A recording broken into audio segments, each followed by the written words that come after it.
All right, we're going to move on through step number 8 now. Step number 8 is fairly easy. It calls for, in the manual, 2 pieces of 85460-4, which are these 2 pieces here.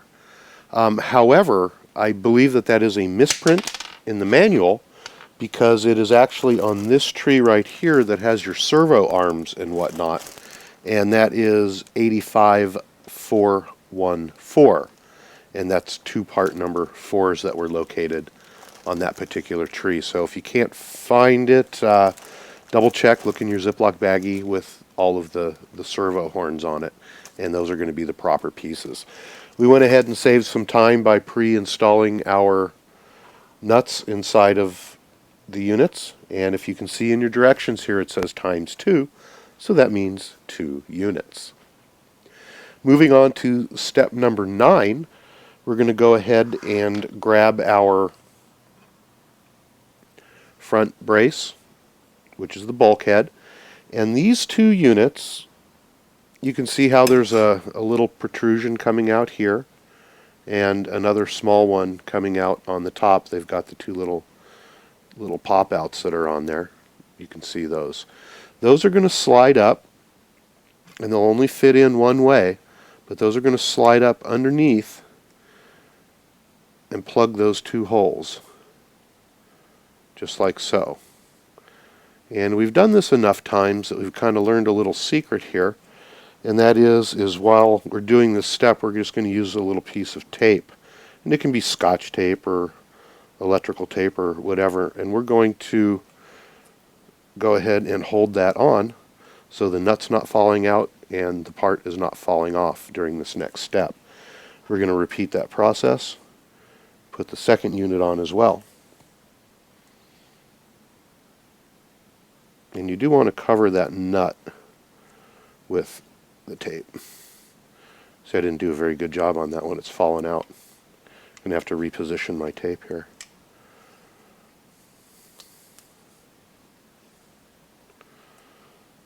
There we go. We'll stab it down there and we'll put it on. You just want to make sure you don't cover the top hole where the screw is going to go in. So basically it's going to be just like that. It's only there for a small amount of time. So now we're going to position the front brace setup that we have. And if you'll notice, these holes in the front go straight through this way. And we're going to slip those down in between the front bulkhead bracket and the front bulkhead, which is right here. Those are going to very simply just going to slip in there. You might have to wiggle and force them a little bit. And then the legs are going to go over the 2 holes that have the nut on the bottom. Then we're going to insert the 2 bolts and get them tightened down.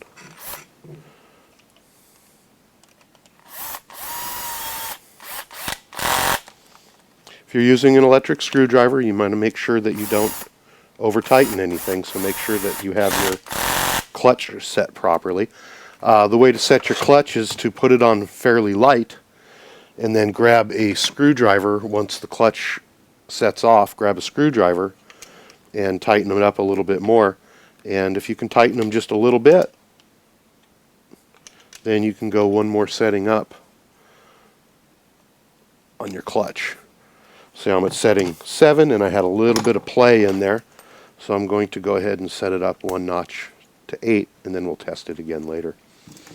So that concludes step number 9. We're going to go ahead, and if you've decided to use tape, we're going to go ahead and remove that now. And you can see that the bolt is going to hold on these little mounting brackets, and those actually hold the steering posts. So this is what our unit's going to look like at this point.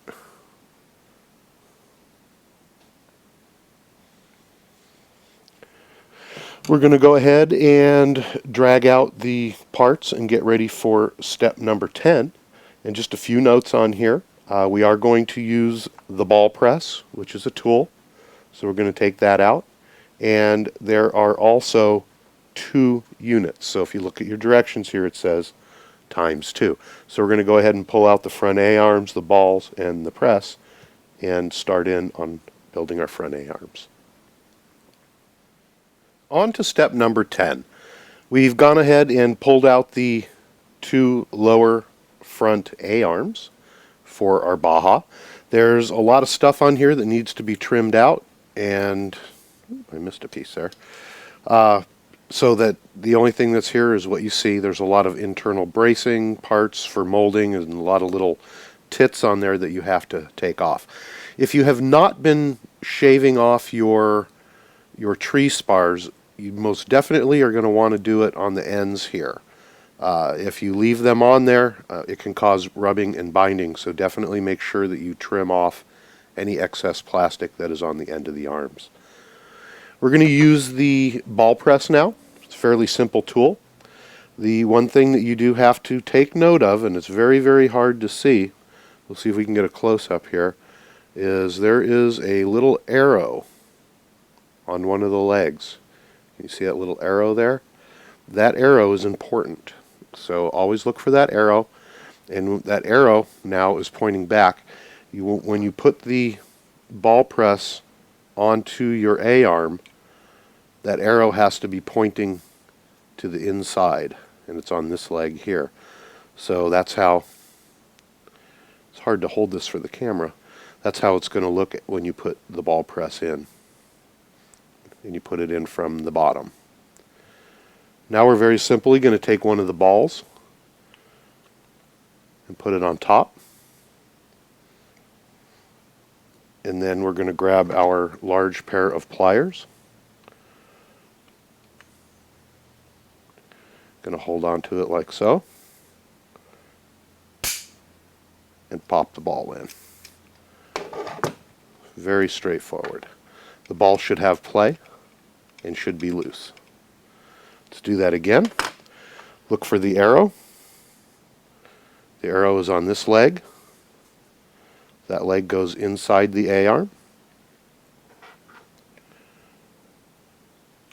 Put the ball on. Get our pliers.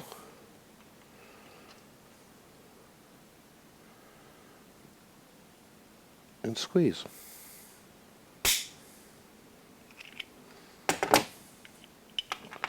Make sure that it's nice and free.